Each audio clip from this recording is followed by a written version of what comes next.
Kristo. Dushimiye Imana cyane. Tunamshukuru Mungu sana. Duhaye uyu mwanya. Anatupatia muda huu. Imana ibikoze ihabwa icyubahiro. Tuyishimiye uburinzi bwayo bukomeye. Tunamshukuru kwa ulinzi wake mkuu. Tumushimiye cyane ko yabarinze. Tunamshukuru kwa kuwa aliwachunga. Natwe ikaturinda. Nasi akatuchunga. Tukaba twongeye kubonana twese turi bazima. Izina ryayo rihabwa icyubahiro. Lipewe sifa. Rero njyewe biranejeje cyane. Mimi imenifurahisha sana. Nabonye Imana ikomeye. Niliona Mungu kabisa ni ajabu. Imana yacu irakomeye cyane. Mungu wetu iko na nguvu sana. Abantu ubwo twari tuririya dutekereza ngo watu wakati tulikuwa huko tukiwazia tunaenda vitakuwa vibaya, vitakuwa vibaya sana. Burya hari icyo Imana yari gukora. Kumbe kitu kilikuwa anafanya. Nshimiye Imana uko nabasanze. Mimi nashukuru Mungu sana kuri na wakuta. Nabonye ngeze ibyumba uko yahoze kera. Nabonye ngeze mu kiziba uko nafika kwa kiziba kwa zamani. Mbese bye byanejeje kandi byindega n'umutima. Mimi nilifurahisha tena ninapita kabisa moyo wangu. Nimugoroba ubwo nabakubisa amaso navuze ngo birahagije nto ntari cyo nishimisha wangu sina kitu cha kusema. Imana yacu ihabwa icyubahiro. Aho twari duherukana mu myaka yashize tulikuwa na miaka iliyoisha, myaka myinshi, miaka mingi. Venuste bagiye ahari dufite umwana umwe, walienda tuna mtoto mmoja. Ntabwo twibwiraga ko tuzongera kubona, hatuwazia kama tutaona tena. N'abandi bagiye baza babakurikira, na wengine kwa wakiwafuata. Ntabwo twatekerezaga uzongera duhure, hatuwazia kama tutaanza kukutana, ariko Imana yabikoze turabona. Ibi bitumye n'abandi bataraza, hivi vinaacha na wengine hawayakuja, bakumbura ko bazaza bakabona bene wabo. Imana ibamugisha cyane, awabariki sana. Izina ry'umwami Yesu Kristo. Narabyifuje kugera muri Kentucky, nitamani kufika huko Kentucky. Nta kindi kitumye byifuza cyane, kingine cyane natamani sana kusudi nionane na wandugu na wadada zetu. Benshi twagiye tuganira ku matelefoni, wengi tulizungumza kwa simu, nkumva bari hirya no hino, nasikia kwa ngamba na ngamba. Nose guterana bimeze bite? Sasa kukusanyika biko je? Ati biratugoye. Biratuchosha. Ariko nshimira Imana yashoboje abafurere, Mungu aliwezesha wandugu kumenya iyo bene data bagiye kujua kwenye wandugu wanaelekea, bakabatera ingabo mu bitugu, wanapatia kabisa nguvu za bagashyira muri imbaraga zo kugira ngo bave iyo bari bashyire hamwe. Ubumwe bwanyu Imana ibukomeze. Nabonye n'abanyamade hariya, niliona na wanyamade huko. Mana yanjye natangaye, na mimi nilishangaa, ariko Imana yaje kucyona. Lakini Mungu anakupa sifa. Se tuvuga iki? Tuseme je? Uretse ko twashima gusa, ila tu kushukuru. Amen. Kuko icyo turemeye no kuyishima. Kwa kuwa alituambia ni kumshukuru. Kutayishima ni ukubura ubwenge. Utashukuru kukosa akili. Ariko icyo yaremeye umuntu ni ukumushimira. Natwe turayishimye imirimo iri kudukorera muri iyi minsi. Amen. Amen. Nishimwe rikomeye cyane. Shukrani ya nguvu sana. Kuko burya nje kubonana namwe hari ikintu binyongeye. Kumbe mimi kwa na nyinyi kuna kitu ninaongezea. Turi hara muri Arizona. Tuko hapo Arizona. Tuhamaze umwaka hafi n'igice. Namaliza mwaka karibu na nusu. Tugiye kurangiza imyaka 2. Nataka maliza miaka 2. Ariko nubwo tuhari, lakini ingawa tuko hapo, nahora kavuga ni bene data nzababona. Niendelea kusema ndugu taona je? Zongera nicarane na bene data twongera tuganire. Keti na wandugu tuongee tena. Kumenya ko muriho kuri telefone, kujua kama Mungu mfite umumaro muke. Niko na faida. Kwibonanira amaso pe yawe. Ni umuntu avuga inkuru nyayo.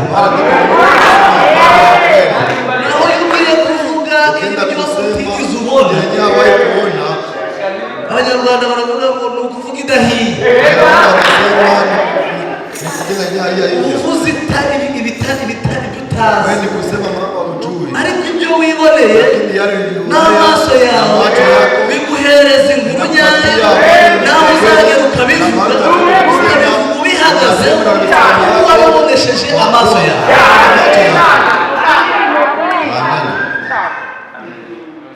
Twishimiye kubabona mwese, tunafurahi kuwaona nyote. Imana ibamugisha.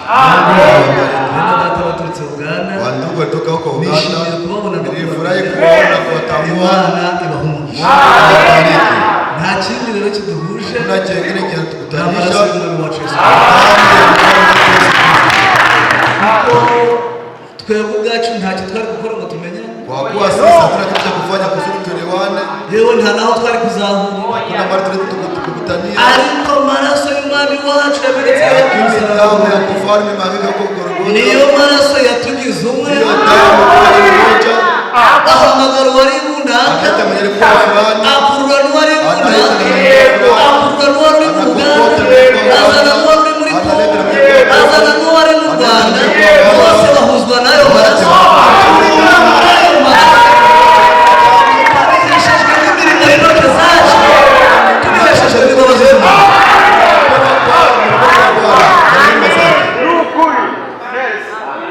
Umwami abamugisha, Mfalme abaziriki awabariki n'umuco Yesu Kristo. katika jina la Yesu Kristo.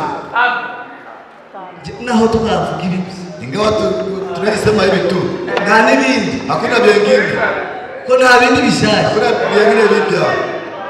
ibyo dufite Tunavyo ni bya bindi, ni vile nibyo tugenda tuvuga, ni vile tunaendelea nibyo tunasema, tugenda dusubiramo, tunarudia ndani. hahirwa n'abaryoherwa n'amagambo y'Imana, kuko nimubona bazanye ibindi bishyashya ukiona wengine wanaleta vitu vipya bidahuye n'ibyo mwamenye kera, kana vile mlichua bidahuye zamani, n'ubutumwa mwizeye, kana ujumbe mliamini. kuko Pawulo yabivuze azi ko ibyo bintu bizashyika. Kumbe Paulo alisema anajua kama vitu vitatimia Muri iki gihe mwili wakati bigomba kugerwaho, inaweza kutimia. hakaduka abantu Unakuja watu bazaza bavuga ibitari byo, wanakuja wanasema vitu nubwo bizaba bimeze bityo, nubwo yaba ari marayika uvuye ku ijuru akavuga ibidahuye n'ibyo bababwiye, kuambia avumwe. aaminiwe. Niyo mpamvu Ndio sababu natwe nta bishyashya basi tubazanye, hatuna vipya, tunabadilisha. tuzanye bya bindi ibyo intumwa zavuze, Alisema abahanuzi bakabivuga, umuhanuzi akabivugaho, abakozi bakabivugaho, ibyo natwe nibyo turi buvuge, tutazungumzia kandi biryoha bisubiwe.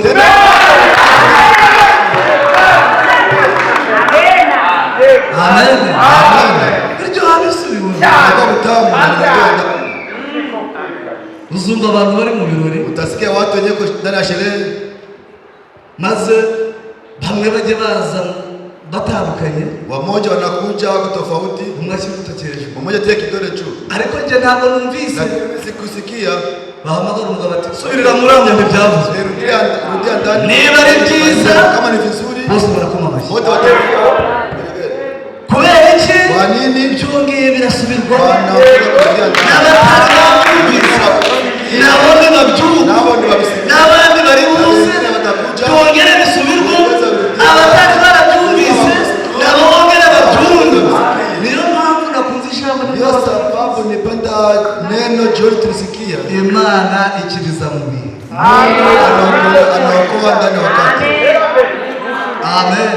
Amen. Kuko iyi Imana iza gukorana na Aburahamu bikarangira, Tumika na Ibrahimu na binashia pale, twebwe ntabwo twari kubona. sisi tunapatikana. Iyi Imana iza kuvuga ibya Ebeki bikarangira, Mungu kinashia pale, twebwe ntabwo tuba tuzi ibyizaza. ndio vya kunyakulia. Ariko kuko Imana ikora mu bihe, Lakini kwa kuwa Mungu tumika ndani ya yagiye wakati, ikorana na ba Aburahamu, tumika na Ibrahimu, igihe kigeze Aburahamu baragenda, ikorana n'abandi nabo baragenda, ikorana n'intumwa nazo ziba zisezeye. Mu gihe cyacu itwohereza umuhanuzi, muri iki gihe cyacu ijambo yahawe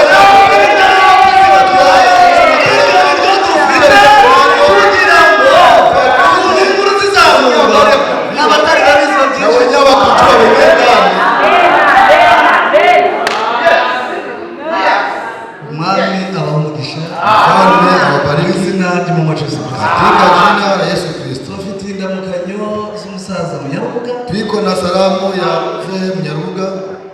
Muramuzi, mnamjua. Abaturutse mu Kiziba baramuzi. Alitoka Kiziba wanamjua. Abanyabyumba bamuzi cyane. Wabyumba wanamwelewa sana. Yambwiye ngo nigera hano baramutse. Alisema nikichosema.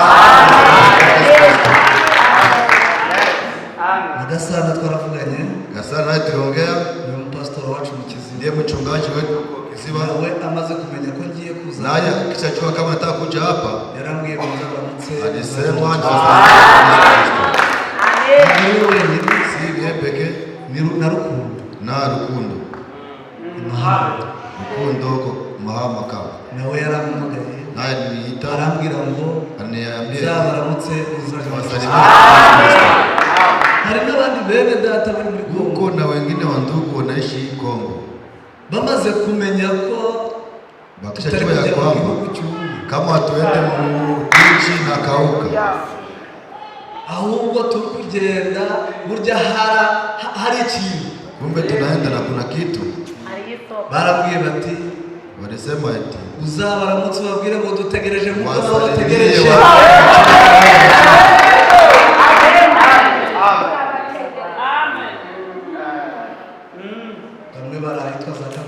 Wamoja kwa wale wanaita Kagusa. Pastor witwa Sendegea. Ni pastor wanaita Sendegea. Abandi bariza Kirorerwa. Bega bafite urukumbuzi rwo kujya wana shauku ya kuwa wanaangalia. Wanajua wanajua kama hapa Amerika na kuna kanisa ya Bwana. Nami awamugisha. Awabariki katika Yesu Kristo. Basi twavuga iki? Kweli tuseme je? Basi twavuga. Basi tusimame.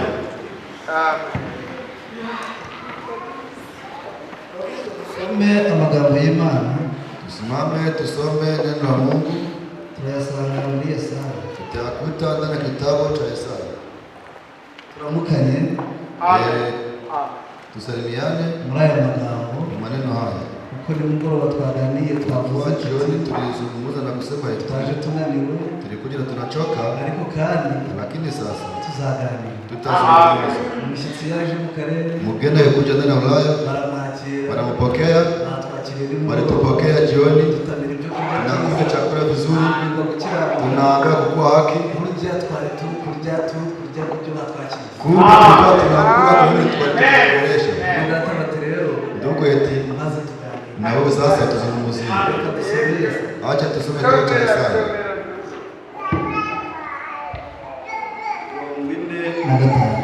Arobaini na tano. Mwene data tusomee neza nimugoroba. Abe tusomea vizuri jioni. Ngera tusomee ni 25 tusomee 45 22 hadi 25. Tumaze kwicara kisha keti. Kusoma ho arasimbukira mu Baheburayo. Baada ya kusoma pale atarudia Waebrania 12 kuza ku 3. Sura ya 2 hadi ya 3. Tunasoma mwizaji ya Yesu Kristo. Ni mukukire mukizwe nabaye kumpera zisi mwese kuko ari Imana nta yindi ibaho. Ndirahiye ijambo rivuye mu kanwa kanje ndirahiye ijambo rivuye mu kanwa kanje niryo jambo rikiranuka ritazavuguruzwa yuko amavi yose azamfukamira indimi zose zikaba ari nje zirahira. Amen. Amen. Wagejeje 25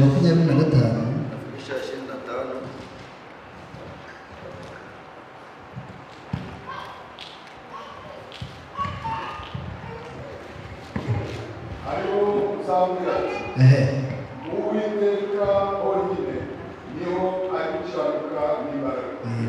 Kuri we abantu bazahungira abamurakariye bose bazakorwa n'isoni. Mu Uwiteka niho urubyaro rwa Isirayeli rwose ruzacirishirizwa ku bamwirata. Amen. Mukamwirata. Amen. Abaheburayo rero 12 umurongo wa mbere kugeza ku wa gatatu. Shidemu wahageze. nuko natwe ubwo tugoswe n'igicucu cy'ubuhamya bangana batyo twiyambure ibituremerera byose n'icyaha kibasha kutwizingiraho vuba, dusiganirwe aho dutegekwa twihanganye, dutumbira Yesu wenyine ari we banze ryo kwizera, kandi ari we ugusohoza rwose, yihanganiye umusaraba ku bw'ibyishimo byamushyizwe imbere, ntiyita ku isoni zabo, yicara iburyo bw'intebe y'Imana. Nuko muzirikane uwo wihanganiye ubwanzi bw'abanyabyaha bukomeye butyo, kugira ngo mudacogora mukagwa isari mu mitima yanyu. Mwebweho ntimuragera aho muvusha amaraso mu ntambara murwanya ibyaha, kandi mwibagiwe kwagukugura wa gatatu gusa. Nuko muzirikane uwo wihanganye ubwanzi bw'abanyabyaha bukomeye butyo, kugira ngo mudacogora mukagwa isari mu mitima yanyu. Amen. Imana ihumugisha amagambo yayo. Mungu abariki neno yake mu izina ry'umwami wacu Yesu Kristo. Tugize ngo tuyasangire mu mwanya muto dufite ahangaha. Twachangie muda fupi tunao hapa. Nubwo batatubwiye ngo isanga kusoza, tuambia ni saa ngapi mnakomesha, ariko mureke tuyasangire. Twachangie. Imana ihabwe icyubahiro. Mungu apewe sifa. Ijambo ry'Imana ritubwiye hano muri Yesaya ngo nimumugukire mukizwe. Neno la Mungu atambia hapa mu Yesaya kabisa, mukuje kwangu na muokolewe. Mwaba ari ku mpera zose ziko juu ya nchi yote. Iri ni ijambo umuntu ashobora kumva ryoroshye. Hii ni neno nasikia nawaza ni nyepesi, ariko ijambo rivuze ngo nimumugukire. Lakini neno linasema kabisa mkuje mukue pesi kwangu. Riva ku jambo rivuga kuguhuga. Inatoka kwa neno linalosema wewe kisha unakuwa kama unakaa mambo fulani. Burya ni ubuhuzi. Wewe unakuwa kama uko mambo fulani. Abahuze rero nibo babwirwa ngo nimumugukire. Unakuwa mambo fulani ndio naacha wewe kabisa ugeruke ukue kwangu. Mugeuke. Nimumugukire mukizwe. Mugeuke mukue muokolewe. Mwaba ari ku mpera zose z'isi. Iko ku mwisho wa nchi yote. Kuko ari jye Mana. Kwa kuwa ni mimi Mungu. Nta yindi bo.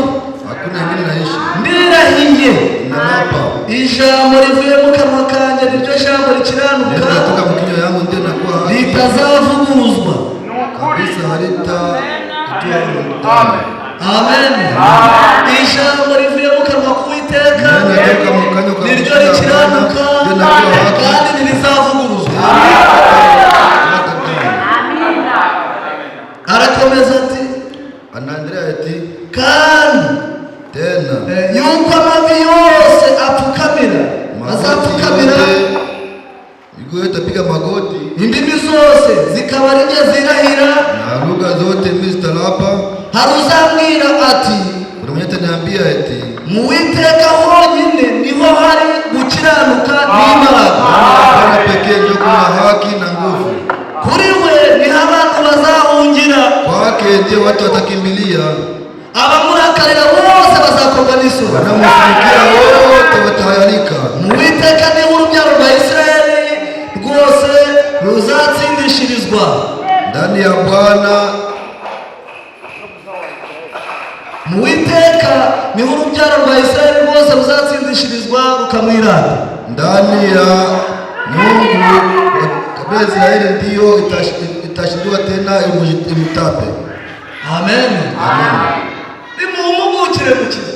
Mugeuke muokolewe. Ijambo ry'Imana riva mu kanwa kayo niryo rikiza. Neno liko ndani ya kinywa yake ndio linaokoa. Nta kintu na kimwe Imana yavuze Hakuna kitu hata kimoja Mungu kizahindukaho na gatoya. Badilika na hata kidogo. Kuko ibyo Imana ivuga Kwa yale Mungu anayosema ntivuguruza na gato. Kuko ijambo ry'Imana niko kuri. Abantu bashobora kuba banyabinyoma, Watu wanaweza kuwa wenye uongo, abandi bakirata ukuri bakavuga ko bakomeye ari abanyakuri, ariko hari ukomeye kandi ukuri ijambo ry'Imana. Uwemera iryo jambo akayoborwa n'iryo jambo niko kuri. Uryemera rero bigatura muri we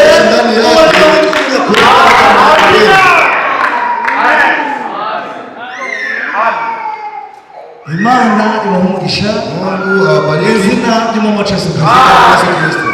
Ati nimumugukire kabisa, mugeukie, muhindukire mugeuke, muze mukizwe. muje muokolewe. Ijambo babwira Nawaambia rirakomeye iko na nguvu kandi niryo kuri tena ndio kweli ritavuguruza kabisa, lesi kurudia kandi tena.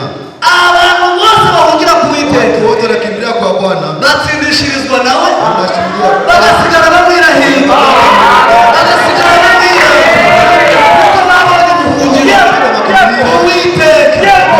Iyo Mana itavuguruza, iyo Mana yacu, iyo Mana itavuguruza, iyo Mana yaduhaye, iyo Mana itavuguruza, iyo yaduhaye ubuhungiro, iyo Mana itavuguruza, iyo yaduhaye ukuri.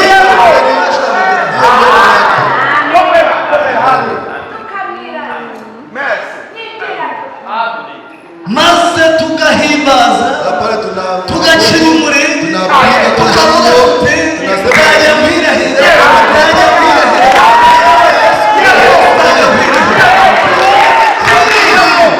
hari impamvu, na sababu ariko aravuze abari mu isi bose weko ulimwengu nimumugukire, mugeukie, nimuhindukire, muze mukizwe. muokolewe. Amen. Amen. Kuko Imana Kwa kuwa Mungu mbere y'uko itariza urubanza alete hukumu, ibanza kuzana imbuzi, mbere y'uko izana urubanza irabanza igatanga amaboko, igahamagara ushaka wese akaza, uwemeye akinjira anaingia niwe wumwirahira. anamdapa. None aya magambo aravuze ati Sasa maneno haya nasema hivi, nimumugukire mukizwe. mugeukie muokolewe. Abantu bakubaza bati Watu wanaweza kujiuliza mbese ko tureba hivi, tunaangalia kandi ko amaso yacu abona, macho yangu macho yetu ushaka kutubwira ngo duhindukire turebe. tuangalie. Iyo bavuze ko hari uguhindukira, Kama ni kugeuka, nuko abantu bafite ibibazo baje, kwa kuwa watu na matatizo wanaishi, ibibazo baje ndetse binabazubarisha. matatizo na wazubarisha wanakuja, Ibyo bibazo baje rero, wale vinawazubarisha sana, ibyo bibatumye bahuga, wale vinaacha nibyo Uwiteka ari kuvuga ngo nimubivemo, muhindukire, mureke guhuga, mugume mu byo murimo, ndani, muhindukire mukizwe. mugeuke muokolewe. Kandi ibyo ngibyo bivuga agakiza, Vile vinasema wokovu, niko gakiza k'ukuri, hiyo wokovu ya kuko kweli. ibihugisha abantu Wale watu wanapotea, hakuna wokovu ndani. iyo babahugiye harimo agakiza. Kama kwenye wanapotea, Uwiteka ntiyakavuze ngo nimuhindukire, Bwana Mungu hakasema mugeuke na muokolewe, ariko kuko bitarimo agakiza lakini kwa kuwa vile viko ndani ya wokovu, nibireke kubahuza, naache kuwapoteza, muhindukire mukizwe. mugeuke na muokolewe. Umwami abaha umugisha mu izina ry'umumaca Yesu Kristo. Yesu Kristo. Hari ibihugisha abantu no, Na vitu vinapoteza watu leo, ndetse bituma batabasha no kureba, tena vinaacha wao hawaangalie, amaso yabo akaba atari kureba hirya. macho yao hawatazame ngambo. Ariko kandi Lakini sasa nubwo hari ibibahugisha, hapa kuna mambo na ni isaha yo guhindukira. Isaha ya kugeuka. Amen. Amen. Ni isaha yo guhindukira. Isaha ya kugeuka. Kuko mwene data Frank Kwa kuwa ndugu Frank yaravuze ati alisema eti burya kumbe ibintu ntabwo birakomeza kuba bitya. utaendelea kuwa hivi. Ibintu ntabwo birakomeza kuba bitya. Utaendelea kuwa hivi. Kuko Kwa kuwa hari igihe birahinduka. wakati utabadilika. Bitarahinduka rero. Kama yabadilika sasa. Hindukire. Bitarahinduka rero. Umutima hinduka. Bitarahinduka rero. Shizwa n'ikikoma. Amen. Umwami abaha umugisha Mfalme mu awabariki. izina ry'umumocezo Katika Yesu Kristo. ibyo bihugisha abantu no Vile vinaacha watu wanapotea. nibyo bitumye abantu barigita, Vile vinaacha watu nibyo bitumye abantu basubira inyuma, Vinaacha watu wanarudia nyuma. nibyo bitumye abantu berekeza imitima inyuma, Wanarudisha moyo nyuma. nibyo bitumye abantu bagwa none Wanaanguka leo. kuko imitima yabo Moyo yao iri ahandi hantu. iko mahali pengine. Amen. Amen. None igihe tugezeho Sasa wakati ni tunafika igihe cyo kuvana imitima kuri ibyo tugahindukira tukitegereza uwiteka wawe, kubera ko abahabura batubwiye tuambia eti ubwo tugoswe n'igicucu cy'abahamya babo. ingawa tunazingiwa na kivuli cha washuhuda wapata hivyo. Usomye muri Bibiliya y'Igiswahili ntabwo havuga igicucu, Kiswahili ahubwo havuga ngo ni igicucu. nasema ni kivuli. Amen. Ni wingu. Ni wingu. Ubwo tugoswe n'icyo gicu rero Tunazingira ile wingu. cy'abahamya abana n'abashuhuda, Washuhuda wapata hivyo. bitwiyambure ibituremera. Amen. Ibitugoye byose, Vinatulemea ibidukeneye byose, kukata tamaa. imitwaro yose, Mizigo yote. isaha igeze yo kuyiyamo Isawa inafika tukabishyira iruhande, ya pembeni. byose tukabishyira iruhande, tukareba nde tutumbire Yesu wenyine, kubera ko Yesu niwe wihanganiye ubwatsi bw'abanyabyaha. Ubwo ababyaha byari bitwishe, tuguwe nabi, byari byose byo twabagamo mu mico y'iwacu, iyo twari dutuye Yesu yagiye hariya kugira ngo abibambanwe,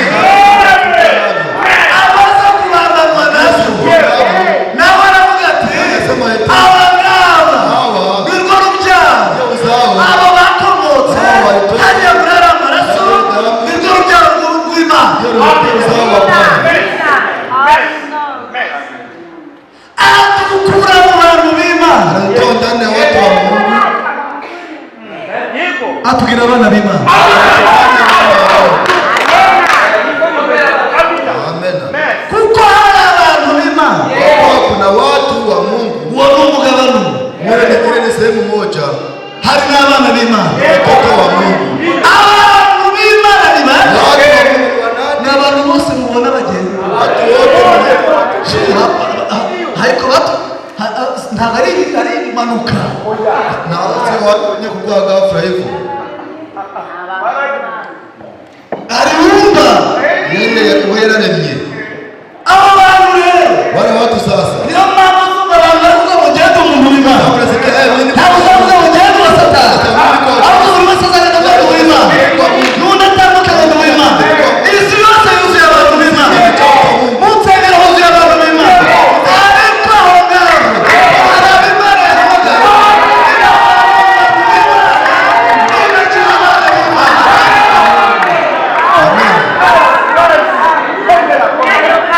abo yagize abantu abana banyu fanya wana wake. bakomoka hari Karuvali. Wanatoka kwa Karuvali.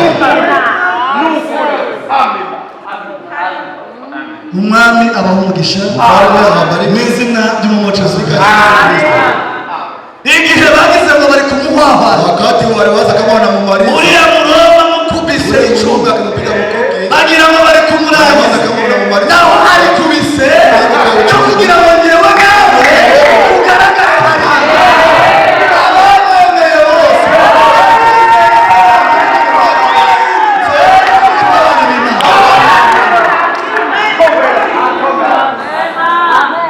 umwami abaha umugisha Mfalme mu awabariki. izina ry'umumocezo. Katika jina la Yesu Kristo. Niyo mpamvu Bibiliya itubwiye iti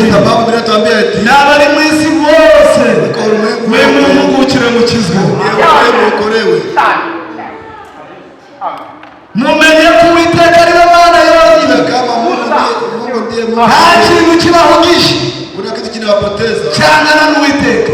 Zilingana na Bwana. Amafaranga Pesa. ntabwo yangana n'Uwiteka. Kampani Kule Mungu. pia kuruta Imana. Zaidi ya Mungu. Amazu Manyumba. pia kuruta Imana. Imiryango pia kuruta Imana. Ati yaduhamagaye ikaduha ijambo ry'ukuri. Iyo niyo twirata. Ikaturutira amafaranga. Ikaturutira imiryango. Ikaturutira amazu meza. Kuko yabwiye Aburahamu. Aburahamu, va muri uriya bakakubwira. Uve muri bene wawe. Uze mbere. Aburahamu nawe yazuye. Ati haguruka. Imana imumuye amaso. Abantu bo mu Rwanda.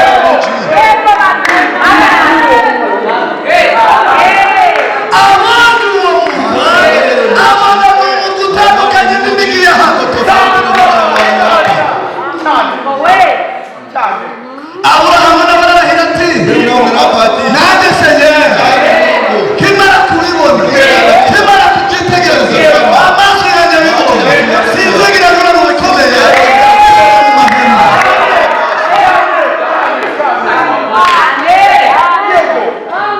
amen nzibera mu mahema ndamubyoroheje kubera iki kuko nigera intambwe Imana ivuze yasingaga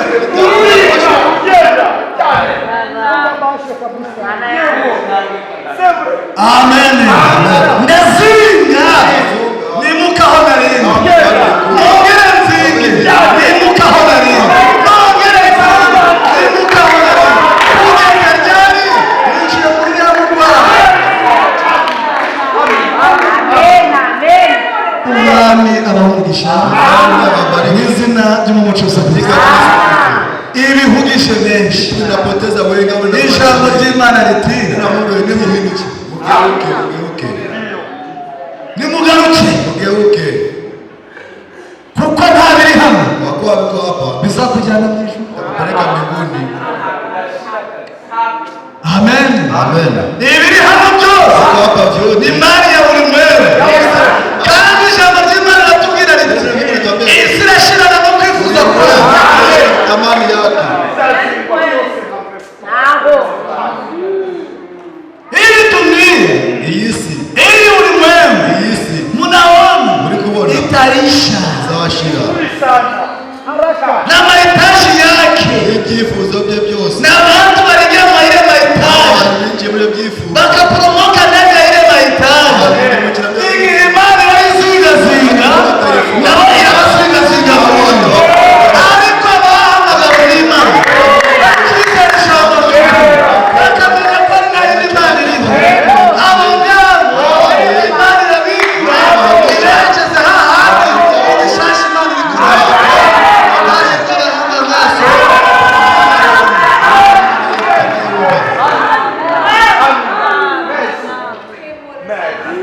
amen kuko Wakuwa. iby'Imana iri kuturemera Yale Mungu atumbia. ni bye Ni ni byiza. byiza kuturutira Tuanza ibitureba. Tunaangalia. Imana ibahogisha Wabariki. mu izina ry'umucuzi. Abisirayeli Waisraeli bari mu rugendo walikuwa ndani ya safari. igihe kigeze Wakati nafika barinuba barakanungunika wakanungunika. baribaza bati igihe twagendeye Wakati wote tulitembea. harya pe Imana ikoresha Mose wenyine Tunatumika na Musa tu. batangira guhuga Wanaanza kufuara. buri wese atangira gutekereza Kila mmoja anaanza kuwazia. harya mu Egiputa Wewe ni Misri. ntabwo twajyaga turya Tulikuwa tunakula akabenzi na nguruwe. tukifatira n'agacupa nta kibazo Kamata na chupa hakuna shida. kamushikake kakatugeraho Kale kamshitoka natufikako. harya mu Egiputa Sasa ndani ya Misri. uziko nicaraga mu bagabo Nilikuwa nakaa kwa ndani ya wanaume. maze katandika bameze Na mimi neza napana ngoma nasikia kabisa inakuwa vizuri. none uyu mugabo yatuzanye mu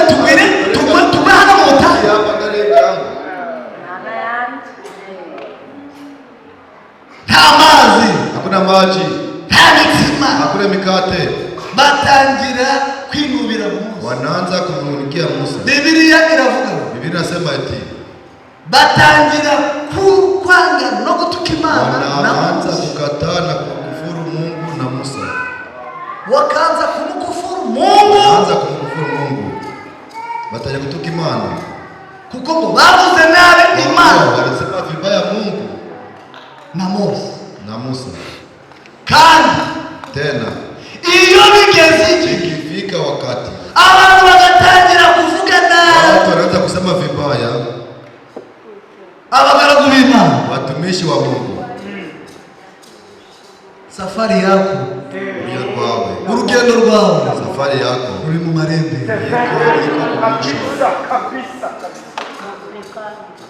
Kuko bibagiwe imirimo n'ibitangaza Imana yakoresheje Mose kugira ngo bahaguruke mu Egiputa. Imana yahamagaye Mose imuhereza ibimenyetso, imuhereza ijambo ryayo. Imana itivuguruza nabo bishyira Abisirayeli, Abisirayeli bararyakira babona Imana muri Mose, ariko igihe kigeze baribagirwa.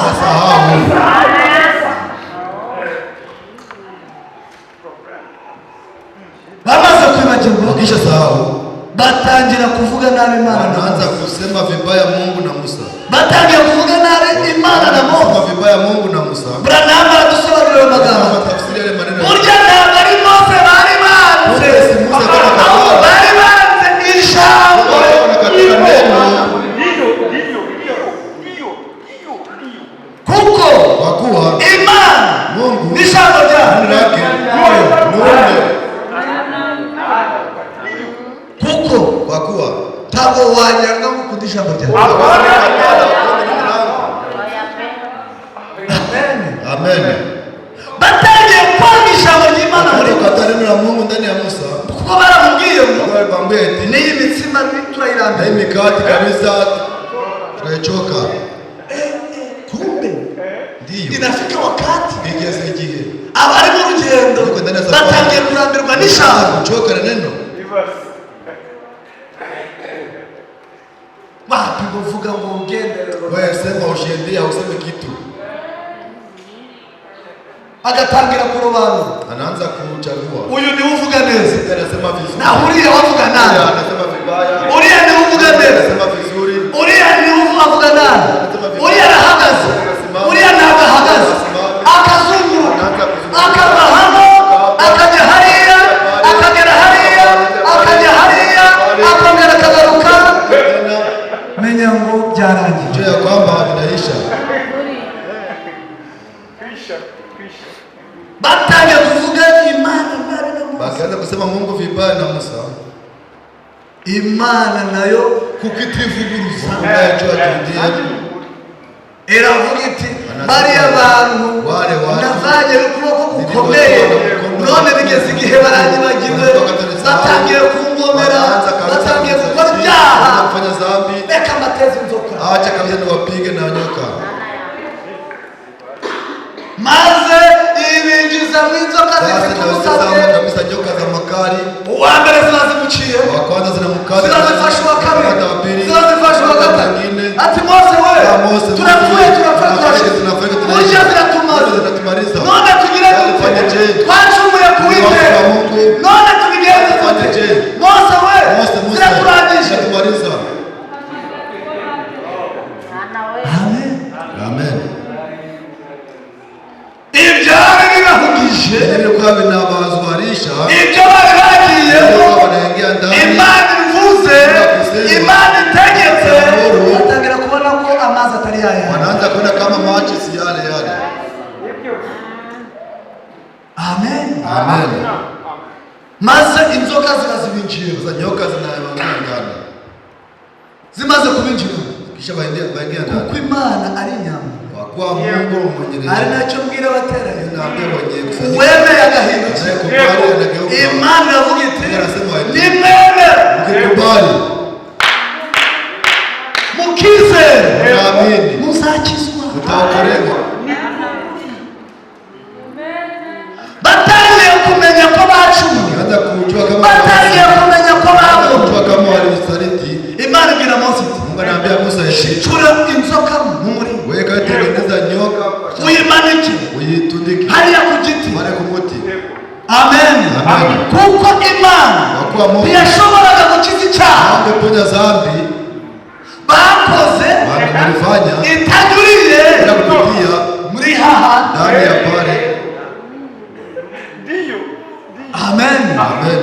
kuko Kwa kuwa icyo cyaha ile dhambi niyo nzoka ile nyoka byatangiriye he ilianza wapi? muri edeni Edeni. amen Amen. birakomeza Endelea. nabo ngabo bagezeho icyo cyaha kiba kibiciyemo kiba kibazereye gikinduye uwa mbere gifashe uwa kabiri gifashe uwa gatatu ati nyamara turashize Tunaisha. zambi natumaliza Ibyaha biratumaze. senyeri tugire dute Mungu tufanye ko chini. dupfuye n'ibyaha Tunafariki, tunashinda. kumbe uriya nawe ni kuri yameze none uriya nawe ni kuri yameze Oh. unarinzi ngo ni umusere Unaona kama ni dada. narinzi ngo ni umufurere Unaona kama ni ndugu. kumbe zambi n'abamariza Kumbe ibyaha birabarangije. amen Amen. mose Musa uyimanikira ku giti tundike pale ku muti. amen Amen. numara kwishyira hariya Kisha tia pale. icuza mu murima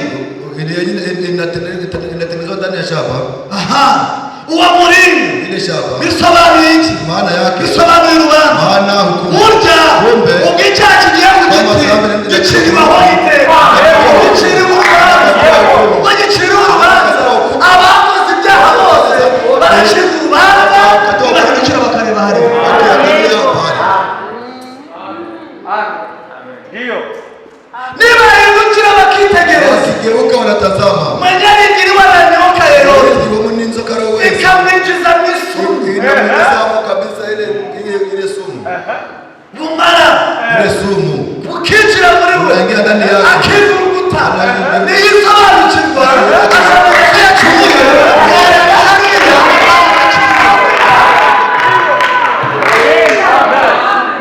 haleluya kuko arabaciriwe urubanza Atakuwa nakatoa hukumu n'icyaha yakoze dhambi aliyefanya. ile njo maana ya ile nyoka Ubwo nibwo busobanuro bw'iyo nzoka. ni zambi Ni icyaha. ariko kandi Lakini sasa imana ubwayo Mungu pekee izanye n'urubanza analeta na hukumu. ngo maze Lakini sasa acira urubanza icyaha atie dhambi hukumu. mbese bagize ngo hari uwihana atisobanukiwe Wewe unawaza mmoja anatubu bila kujitambua. uwihana wese Anayetubu ni yeyote uko yaciriwe urubanza ni kwa kuwa yeye katoa hukumu. yamara gucirwa urubanza Katoa hukumu. akamenya ati burya ndi kugenda nabi Anajua kwamba mimi natembea vibaya. natekereje nabi Niwasia vibaya. nakoze nabi Nilifanya vibaya. mvuga nabi Nasema vibaya. nkora nabi imigenderanire ndinejeje senyeri none ubwo bimeze bityo senyeri ndakwinginze umbabarire nzi ko wagiye hariya kugira ngo umareho ibyaha byawe maze cacira urubanza Sasa kisha katoa hukumu nanjye ndabatizwa na mimi nabatiziwa. nanjye ndabatizwa Na mimi nitabatiziwa. uyu mwami Huyu mfalme nanjye ndamukurikira nitamfuata. nanjye ndamwemeye mbese uzi ngo niwe yacira urubanza nimubona abantu bakomeje kwihagarara Ukiona watu wanaendelea kusimama wako banajipatia upendo wakieleza ukuri ujue kama ni mapagani au wenyewe kwa watizera. ari gukora ibitari byiza Yeye anafanya sio ibitagenda none sefe. Oh ndugu. ibi birakwiriye Hivi vinastahili kweli? ibi bikwiriye umwana Hivi vinastahili mtoto wa Mungu? kuba yakora ibi Mbona ngibi unafanya hivi? ariko igihe mwavugiye Lakini wakati mlisemea, igihe mwavugiye wakati mlisemea, kuki mugendaho ese barakugendaho wanakutembea hapo. ugabanya isambu Wewe kabisa unakutanisha. barakugendaho Wanaenda kwa hari aho muhuriye Wanakutania wapi? ahubwo hari igituma Sababu. bakugendaho barakugendaho nawe nikikugeraho ukamenya ko atari ikigukurikire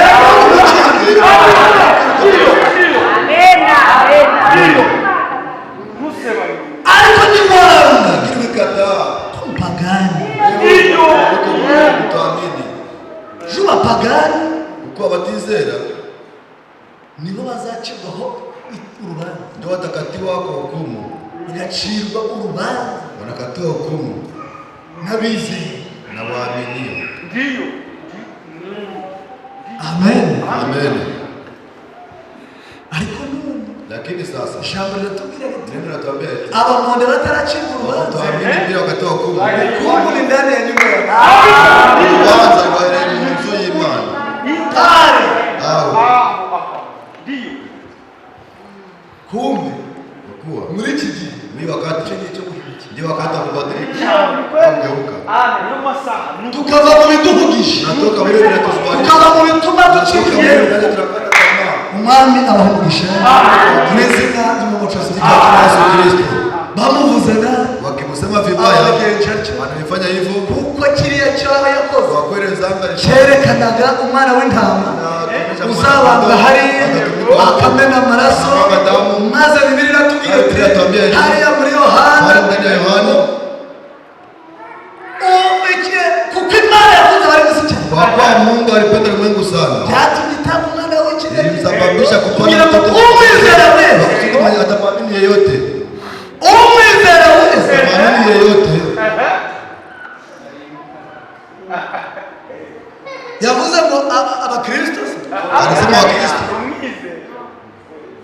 umwizera wese, anayemwamini uzamwambara wese, azaba avuye hose akamwizera, ntabwo azacirwa iteka, ntabwo azarimbuka, ataangamia ahubwo azahabwa ubugingo buhoraho. natwe kuri aya manywa tumutangaza nibutanga ubugingo buhoraho, umwizera ukamwemera ahabwa ubugingo buhoraho.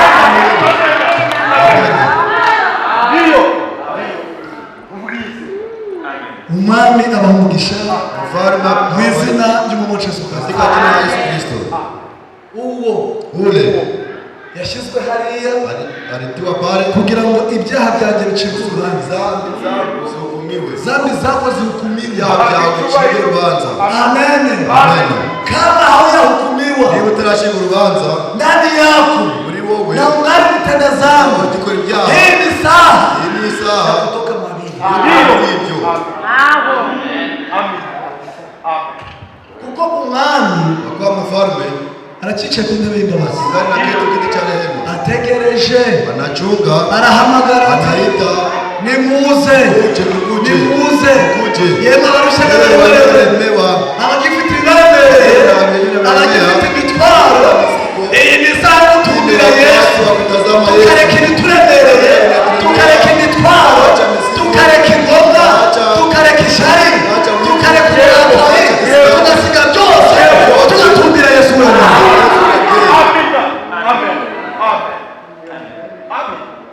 Ku manywa mchana na nijoro na usiku tukamuhanga amaso, kuko duhanze amaso nibura wihanganiye yeye alisubiria uburyo bwacu, kabisa kubavu ubwanzi bwacu, kabisa abyishyiraho ibyaha byacu, ubugome bwacu. Kumbe niba hariho abakigoma bakaba urugomo, unafanya ile kabisa kutokuamini ole wao ni ishyano kuri mwe.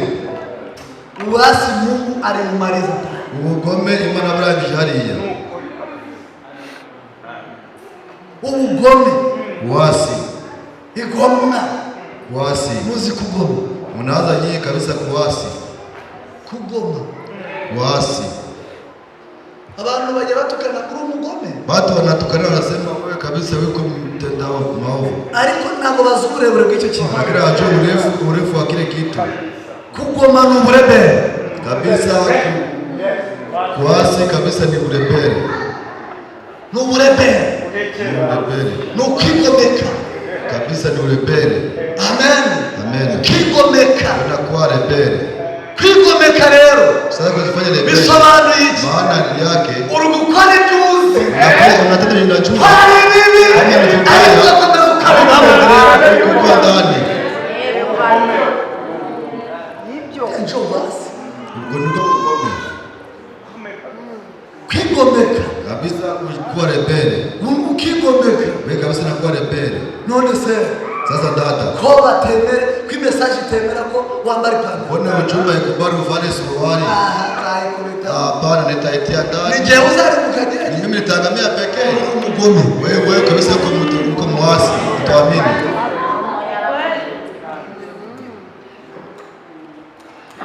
Biblia inasema eti nanga kumugore yamarana n'umugabo. Ninakatala kama mume umugabo yamarana n'umugabo. mume awe Kuko ibyo ngibyo kwa vile ni ikizira, chukizo. ni najisi. Najisi. Kumbe numenye ko ari ikizira. Unajua kama najisi na ukarundamo. na unatia ndani uri umugome. ujue kama uko unawasi. Uri ikikomeke. Ujue kama uko nebere. Amen. Amen. None mwene data, Sasa ndugu, kubera iki udatera? kwa nini haukusanyike? Ibyo birabareba. Vile vinaangalia Ko muasi. wewe kabisa uko nebere. Kuko biravuga ngo Kwa Biblia inasema ntimukirengagize guteranira. nishaurishi kusakia pamoja. Burya ababyirengagiza Mungu mwenye wanashaurisha. birengagiza mu kigo. Nishaurisha kuwa nebere. Amina. Wibira kureba ngo gudaterana kwa. Naangalia kukusanyika kwangu. Uko rebere.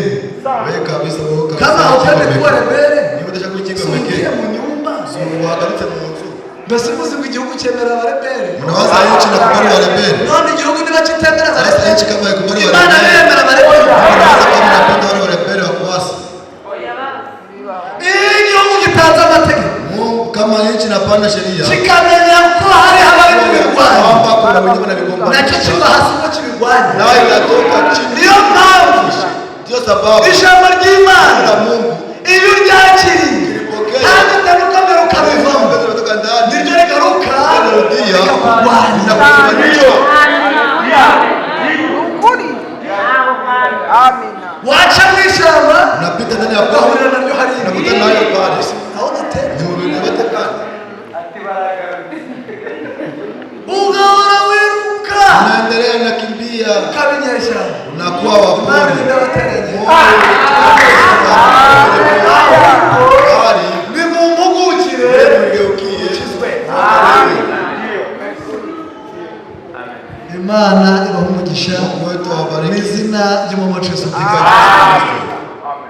Kuko Kwa kuwa numwemera ukimkubali ukamwakira unampokea, ubufasha bwose buraboneka. usaidizi wote utapatikana. Niwe mujyanama. Ndiyo tunashauri.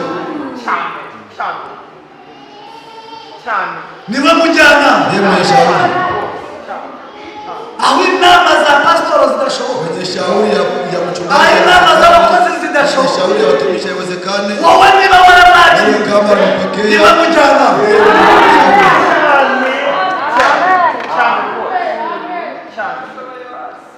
Amen. amen. Ni imana ikomeye.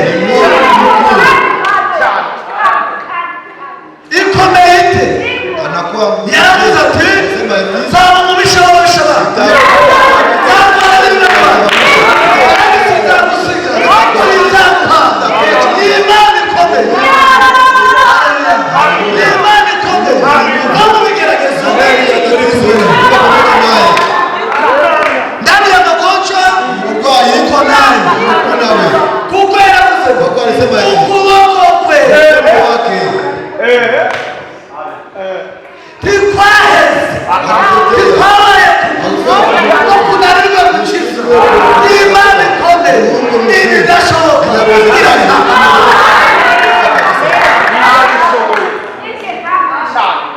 irabishoboye. Imisozi milima bihanamaye bihagaze imbere yawe. Imana ikomeye utamuka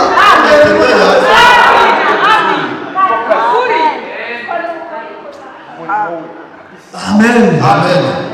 Inama zose Shauri zote uzamukeneraho utataka kwake. nuhindukira Ukigeuka ukamureba ukamwitegereza Ukamtazama. azakwitaho. Amina.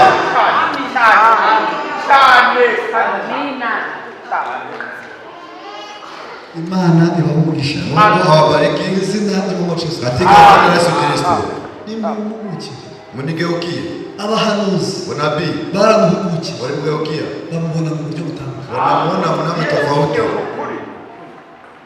Ntabwo bigize bamubura. Hawakumkosa. Baramubona. Oya nimurebere. Angalia Elia. Amen. Amen. Nimurebere. Angalia Elia. Ahagaze hagati y'abahanuzi. Katika wanabii. Ari kubapresha. Ari kubabwira. Ati niba koko Imana yemera Imana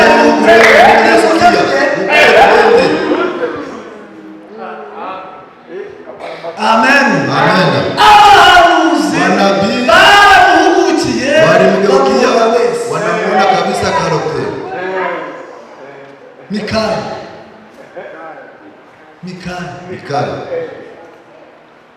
aragiye anaenda, ageze kwa Haba. anafika kwa Haba. Iyo abandi bagabo bose Wanaume wote roho mubayamagangiriye imyuka mibi yabinjiriye, bari guhanura rimwe. wanatabiri bimoja. Data twabonye mutwara. Baba tuliona mtu na mtawala. Ntabwo twavuga nabi Tuweze nyakubahwa. kusema vibaya kabisa. Tuvuze nabi umwami. Heshima. Katika Ubwo mfano nawe mfano ukorera mu gihugu. na wewe utarara ndani ya nchi. None data mutwara. Sasa ewe mtawala. Burya ibyo watekereje n'ibyo ushaka kugeraho. Unataka kufikia ndani. Je, Imana yavuze ngo uratabaruka amahoro. Utakuwa salama. Maze Sasa hari umufrere alikuwa ndugu, wabanaga nawe alikuwa anaishi naye. yari yahamagaye Alikuwa witwa anaitwa Yehoshafati. Yehoshafati. Uzi neza ko Mwenye najua ya kwamba Imana idakorera mu bwinshi, kama Mungu atumike ndani ya wingi, ititaye ku bantu uko ili bameze. ashughulike na watu vile wanakuwa. Abwira Ahabu, Anaambia Ahabu, aba bantu bose barahunga, hawa watu wanakutanisha, ariko Ahabu lakini nta Ahabu wundi usigaye, hakuna mwingine anabakia, nta wundi. hakuna mwingine anabakia. Ahabu ati Ahabu eti njyewe usigaye mimi mwenye nabakia mbona neza simtazama ndamuke mangwa kabisa, niyo kampanuriye ndamukampanurira ibyiza.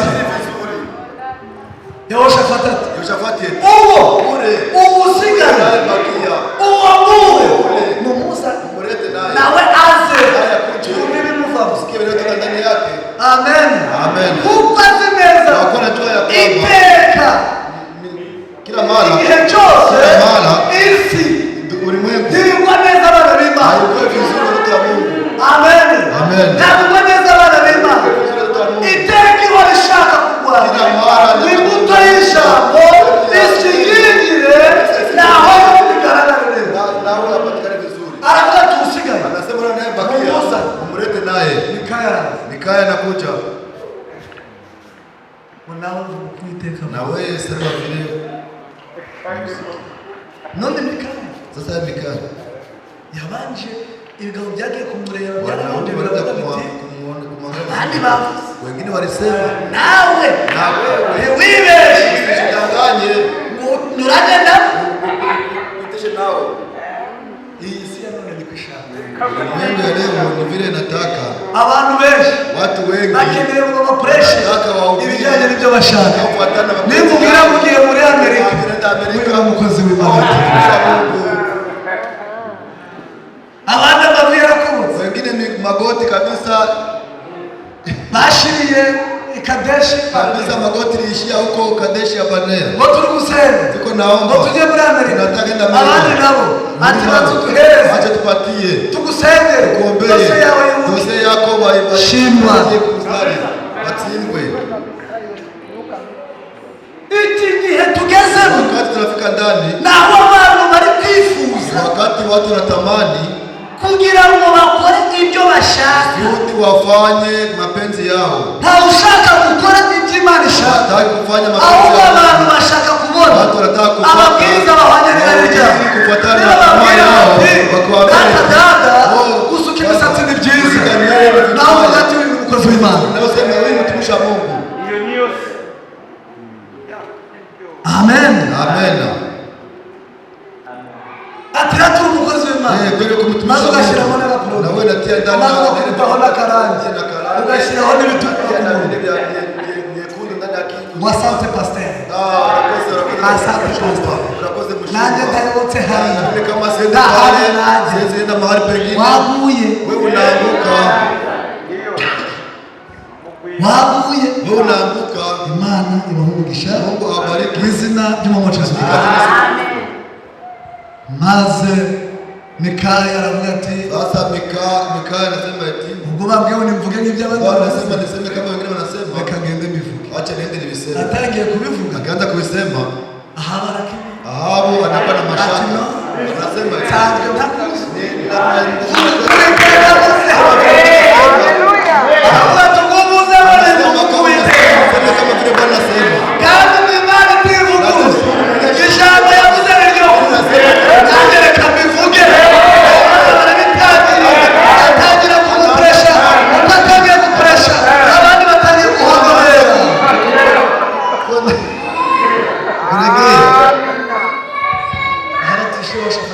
Nakwambia nitabia vizuri. Ule mwanadamu mfungi. igihe tugezemo Trafika dukeneye amafurere nka Mikaya ameze nka Dora igihe tugezemo ni igihe cyo kuvugisha ukuri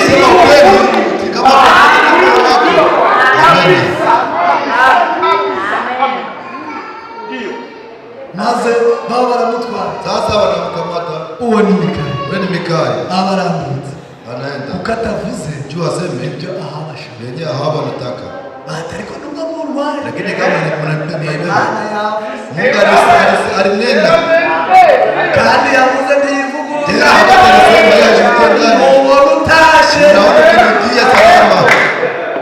ukazagaruka amahoro Unaona kirudia naho salama. wakwiye amahoro mwiza wabishyizeho ibyo bipfuko wabihambiriye ukavuga ngo urumse ubona utashe Unaona kirudia. Acha niweze niwaambie. uzasoma kubarebe Usome ndani ya kitabu cha Walawi. abantu bashyiraga ibintu bitukura ku minwa Watu waletea vitu vya ndani ya kinywa. cyari ikimenyetso cyerekana ko burya bari ari abadamu bari mu gihe cyabo Ya kuonyesha kama wale wa mama kwa ndani ya wakati ubwoko wao. nibubona bubwe bati uyu nguyu ahumanye Na kabila kimuona none kubera ko abantu bashaka guhora bahumanye watu wanaendelea kukuwa na laana.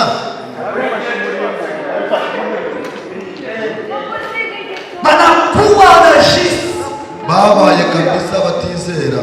ibizira bakumva bahora bahumanye Wanasikia wanaendelea yajagenda mu nzira wawe udahumanye yagenda ndahumanye biriya ndahumanye shiya nini yesu ati ni mu mvukire tuve mu bihumanye Toke ndani ya vile vya kutupatia wokovu. kuko gukunda isi Kwa kuwa kupenda ulimwengu. ntabakiza kabiri Hakuna wokovu ndani yake. Tuharikishe sisi tumalizie. yakimbieni mambo ya ulimwengu Muhunge iby'isi.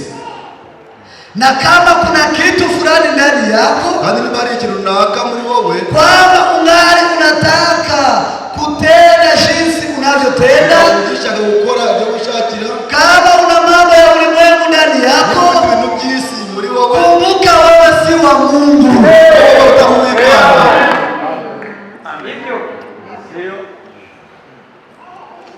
ni igitabo cyitwa mambo yatakaye kuwepo Ni igitabo kivuga ibizabaho, ariko kiri kutubwira ngo mwihunge lakini kinatuambia mukimbie, mukimbie. niba muri wowe hakiri Kama inyota ndani yako isigari kabisa kiu ya kupenda uvuga muri wowe hakiri inyota unakuja una kiu ya kupenda ibyo biguhugije vile vinakuwa ijambo rikubirwamo neno nasema muhindukire muhindukire niba ibyo bikibatuyemo ntabwo muri abana b'Imana kwa watoto wa Mungu.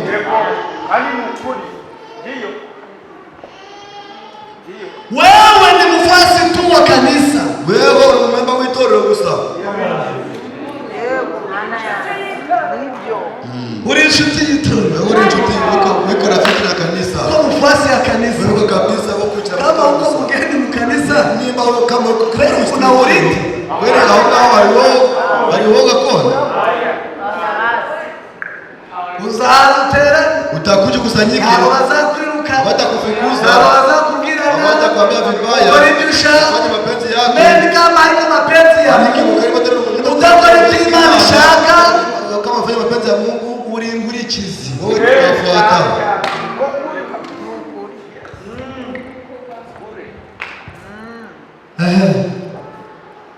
Na kama unapenda ulimwengu, kandi nimba ushaka isi, ukiendelea njia hiyo, ugakomeza muri iyo nzira, mambo ya ulimwengu mu by'isi, utaiendea njia ya ulimwengu, uzagendera mu nzira y'iby'isi, nawe utaanguka, kandi nawe aho ngaho uzahagwa. Tokeni ninyi, muve muri ibyo, ni wana na binti za mfalme, ni abana n'abakobwa b'umwami. Amen. Amen. Abana n'abakobwa b'umwami, naishi na wabinti wa mfalme. Nimutoke mubire, muve muri ibyo, muve muri ibyo, mutoke mwabire. Yemwe bana b'umwami, watoto wa mfalme, nimuve muri ibyo, mutoke mwabire. Haleluya. Haleluya. Iwe ni bibi na wana babyeyi n'abagabo, endeleeni kama Wakristo, mukomeze kugenda n'abakristo, ishini kama Wakristo, mubeho nk'abakristo, muwe na tabia kama Wakristo, umuco w'abakristo. Amen. Mukiri mico cyangwa ingeso y'Abakristo, tabia imico ya Kristo Kristo. ibe muri mwe, uwo muco nuba muri ile tabia kwa ndani yenu itakuchukua kwenda kama vile unataka, bizakunda gukora ibyo ushaka, itakuchukua kufanya mapenzi yako. uzaba uri muri kampani, kwa ndani ya kazi, ndi umwana w'Imana, ni mtoto wa Mungu. nujya no mu birori, ndani ya sherehe, ndi umwana w'Imana, mtoto wa Mungu. nugera hagati y'abamonde, katikati ya watu wa Mungu, ndi umwana w'Imana. mtoto wa Mungu. Amen. Ndi umwana w'Imana, mtoto wa Mungu. umwami abahumugisha, Mfalme awabariki. arakomeje, Anaendelea. kumbukeni, Ibuka, nitakutana nanyi kwenye kiti cha hukumu, nzahura namwe ku ntebe y'urubanza, pamoja na matamshi haya, hamwe n'ibihano, hamwe n'aya magambo, hamwe n'amagambo. ibi mbabwiye, Ibi ninawaambia, iri mwumvise, iri jambo mwumvise, muzongera muhure naryo hari imbere, nimutaryemera. kama mlikubali. Mfalme awashike nguvu sana. Kurwana na ya minota, Nagombana ile dakika kusudi nimalizie.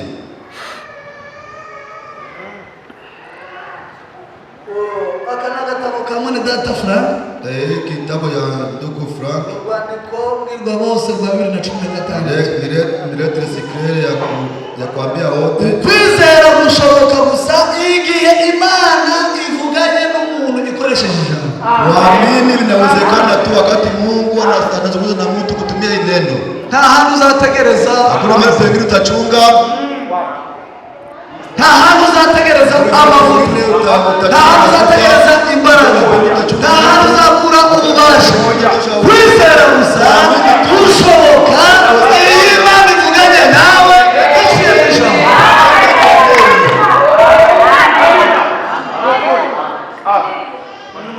Nawe uzaza nawe utakuja sema hapa la hapana.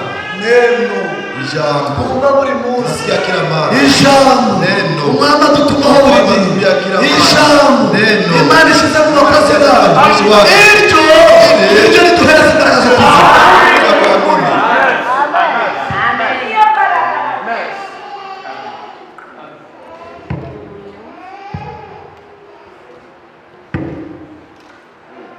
Igisabwa rero, igisabwa chenye kinaomba nukugarukira Imana nikurudilia Mungu n'ijambo ryayo na neno lake kubw'ubutumwa bwanyu. juu ya ujumbe wa mwisho. Amen.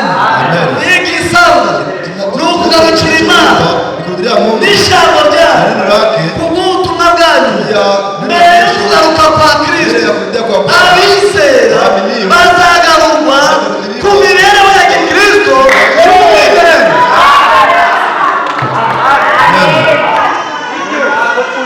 Hari ikindi gihe, hari ikindi gihe dutegereje. Yewe abahuzi, muri hehe, nimumpugukire, mukizwe, mbere yo kugaruka ku mwami. Abizera baragarurwa mu mibereho ya gikristo, babeho n'abakristo, babeho mu mibereho myiza y'abakristo, kuko mu bwoko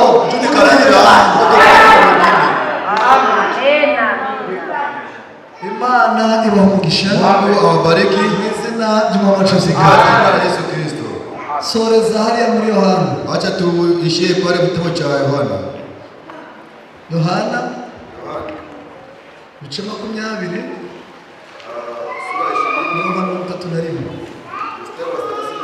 iyi Mana twizeye ni Imana y'ukuri, kuko yahamagaye Filipo.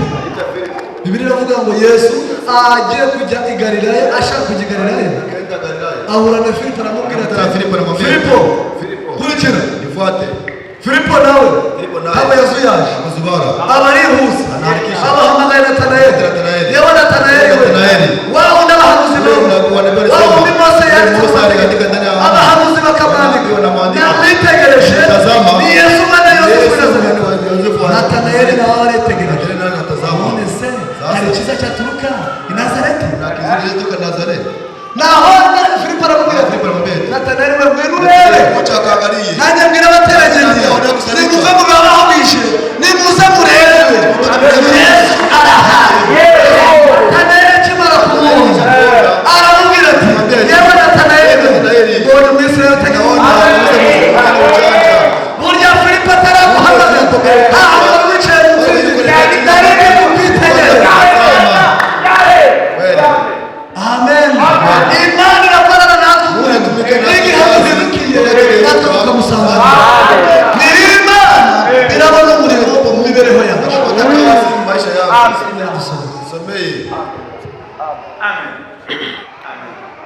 Turasoma mu izina rya Yesu Kristo.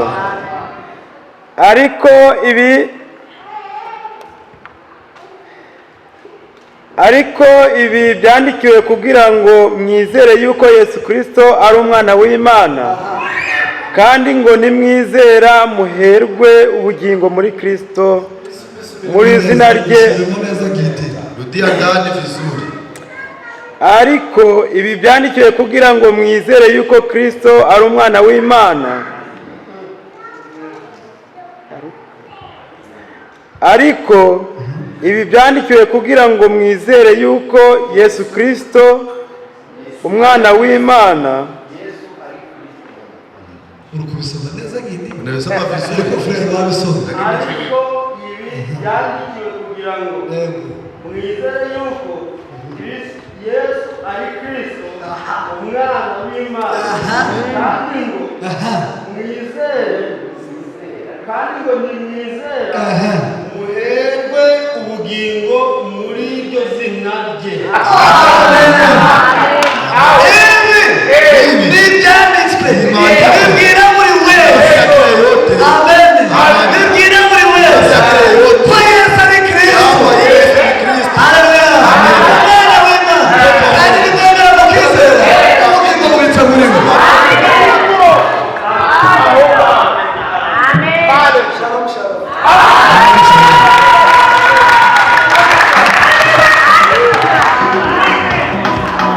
Burya rero turashoje nakomesha, kandi burya njyewe uyu niwo munsi wa nyuma mfite. tena mimi hii ndio siku ya mwisho niko hapa. Ejo ndataha, Kesho nitarudia, ariko kandi lakini sasa umwenda twahawe nta wundi kabisa deni tulipewa n'urukundo. ni ya upendo. Burya njye narabishatse kandi ndabigeze. Nami nilipenda tena nifika hapo. Imana izabashoboze namwe mudusanga. Mungu awezeshe nanyi Dufite itsinda ritoya ry'abantu bari gusenga. Siko na watu wachache wanayoomba, Ariko kandi lakini sasa babonye namwe muhari nakiwa nanyi muko n'imbaraga ni nguvu n'abademo na mapepo chafu inayozunguruka mu vitu vya mafundisho baraneshwa, wanashindwa. Shalom, shalom.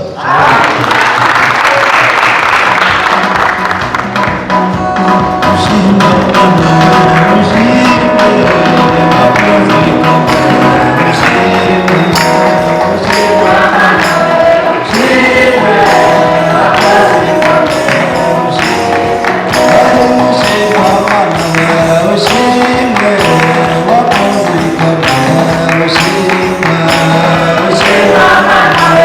Shima,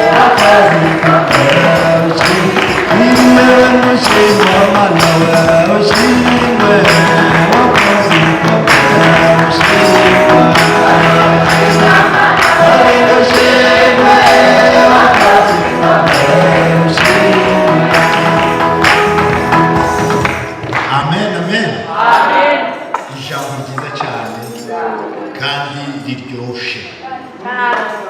Amen. Imana iradukunda kubera dufite ijambo ryayo. Iri jambo Hili ni ryo ridukiza. hilo linatuponya. Iyo turyumvise Kama tumekwisha kulisikia, ni uguhindukira. tunabadilika, tunarudi nyuma. Amen. Abimana ikunda Wale Mungu anaowapenda batumira abakozi. na watumishi, Imana ihereza umugaragu wayo Mungu analeta mtumishi wake utagabanije bila mu mpano ye, kalama yake mu muryango, na jama lake ibyo yifuza na byose vile anavyohitaji. Imana imuhembe umugisha. Bariki. Amen. Amina. Abemeye guhindukira Imana Wanaokubali duhindukire, turudie, duhindukire. Imana idufashe, Mungu atusaidie iduhishe biriya turangarire, turangarishe na yale ambayo tunazumarishwa ndani, ahubwo turebe inzira z'Uwiteka. tuone baraka ya Bwana Mungu. Amen. Amina.